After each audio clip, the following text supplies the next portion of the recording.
I just wanted to ask Shreyas ki what advice you are going to give, like especially the people currently working and who is exactly joined and like they think that they are facing so much pressure, उनको बहुत ज़्यादा pressure feel हो रहा है या उनको लगता है नहीं बहुत ज़्यादा ही हमें काम दिया जा रहा है या सिखाने की कोशिश की जा रही है, तो आपको क्या लगता है उनके लिए क्या एडवाइस होगा इन शॉर्ट? सर एडवाइस तो कुछ नहीं रहेगी, बस हाँ प्रेशर तो रहता ही है, बस प्रेशर हैंडल करना आना चाहिए। एंड लाइक जब जो भी बोलते हैं ना मैम कि कुछ पाने के लिए कुछ खोना पड़ता है, सो हाँ नॉलेज पाने के लिए तो थोड़ा हमें अपना मेंटल पीस एंड जो हमारा इनर पीस है वो तो खोना पड़ेगा ही, अकॉर्डिंग टू मी जो मैंने किया था।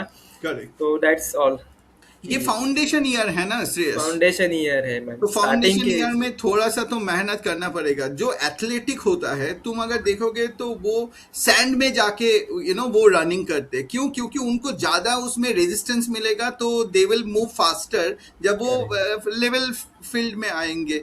या वो अपने पैर में थोड़ा सा वेट वेट ले बांध लेते। लेते हैं and then they start running और साइकिलिंग। व्हाई? बिकॉज जब वो वेट नहीं रहेगा तब वो बहुत फास्ट जा पाएंगे, है ना? Correct. So initial foundation year में तो तुम्हें तुम्हें ये सब करना पड़ेगा। अगर if you are not ready फिर तो you are harming basically your own career. Correct. Correct ना? तो एनीवे आई थिंक श्रेयस, तुम्हारा जो जर्नी है starting from college days, Nagpur से पूना गया, पूना में इतना मेहनत किया, फिर तुमने जॉब मिला, and you invested so much of time for your learning, और आज इसलिए हम तुम्हारे ऊपर इतना ज्यादा डिपेंडेंट भी है, इतना ज्यादा तुमको हम काम भी देते हैं कि चाहे एसएपी का इंटीग्रेशन हो जाए, कोई इंटीग्रेशन हमारे व्हाट्सएप का कंपोनेंट हो जाए, जो लोग 7-7 10-10 दिन में करेंगे वो तुम 4 घंटे में करते हो, right? So these are really good.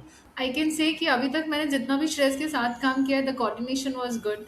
This is my personal feedback for Shreyas, क्योंकि आई थिंक में जब हमने श्रेयस को मूव किया था it was a big new challenge for both of us. Shreyas के लिए इसलिए था क्योंकि श्रेयस वाज थिंकिंग कि मैं कैसे होगा मुझसे handle, because it was very new beginning stage. और I think the way he have handle it was फिर तो कभी ज़रूरत ही नहीं पड़ी किसी चीज़ की।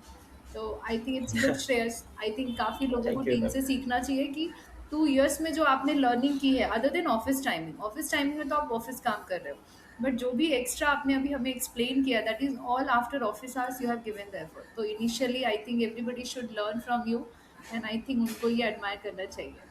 नाइस। मेरा भी एक फीडबैक रहेगा श्रेयस के लिए। मैंने तो श्रेयस के साथ काफ़ी टाइम से अभी मैं रहता हूँ उसके मीटिंग में, तो आई ऑब्जर्व हिम। श्रेयस का अब मतलब अप्रोच ना जो to over the line 2 years में कंप्लीट चेंज हो गया। पहले जैसे थोड़ा नर्वस होता था, अभी अभी आप उसके पास एक प्रॉब्लम स्टेटमेंट लेके जाओ, ठीक है? प्रॉब्लम स्टेटमेंट लेके आप जाके बोलो कि श्रेयस ये प्रॉब्लम हो रही है, यूजर को ऐसा चाहिए, like there client requirement is ये।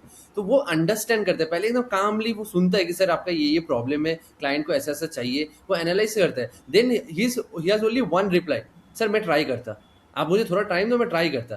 तो वो ट्राई करके कुछ ना कुछ सोल्यूशन लेके आता है, और सोल्यूशन ऐसा होता है ना कि like out of the box सोचता है कि लाइक मैंने अगर उसको 2 पॉइंट्स दिए हैं, he will come back with 4 points, ठीक है? कि सर मैंने ये भी सोचा है, ये पॉइंट्स भी ऐड करे हैं। एंड जब वो वर्क करता है ना, वो कूल एंड कंपोज वर्क करता है। मैं देखता हूँ कभी कभी स्क्रीन पे वो गाना सुन रहा है, बिंदास गाना सुन रहा है, बट उसका कोडिंग चलते जा रहा है, उसका ब्रेन उसमें चल रहा है कंटिन्यूअस।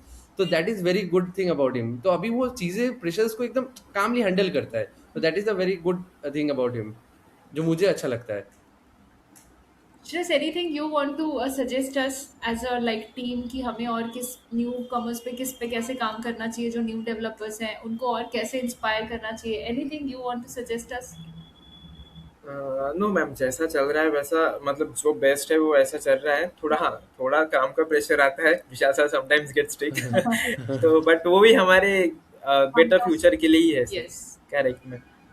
वो होता है ना प्रेशर सर में यू आर आप म्यूट। जल्दी काम करते हो, जैसे एग्जाम के टाइम पे हो जाता है ना कि अरे लास्ट चैप्टर अभी बाकी है, एक बार रिवाइज तो कर लूं, कम से कम 2 नंबर तो मिल जाएंगे, वो वाला होता है। मैम नो मैम, मैं लास्ट टाइम पे कभी प्रेशराइज नहीं हुआ हूँ, एंड मैंने लास्ट टाइम पे कभी बुक ओपन भी नहीं किया, क्योंकि लास्ट टाइम में जो पढ़ा रहता था वो सब भूल जाते थे सो पैनिक के कारण।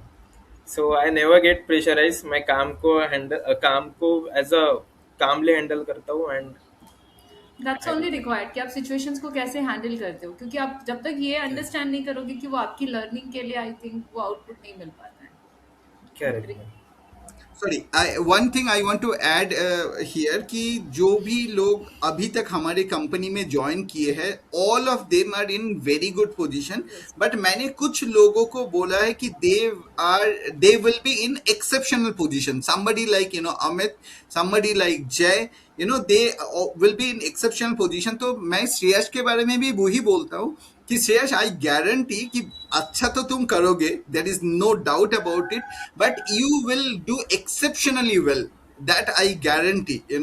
तो जैसे तुम अभी लर्निंग तुम्हारा चल रहा है वैसे चलने दो, and very very soon you will achieve everything in your life. जो भी तुमने ड्रीम किया है, जो भी तुम्हारा प्लान है, सब सक्सेस हो जाएगा. Thank you sir, thank you. Right.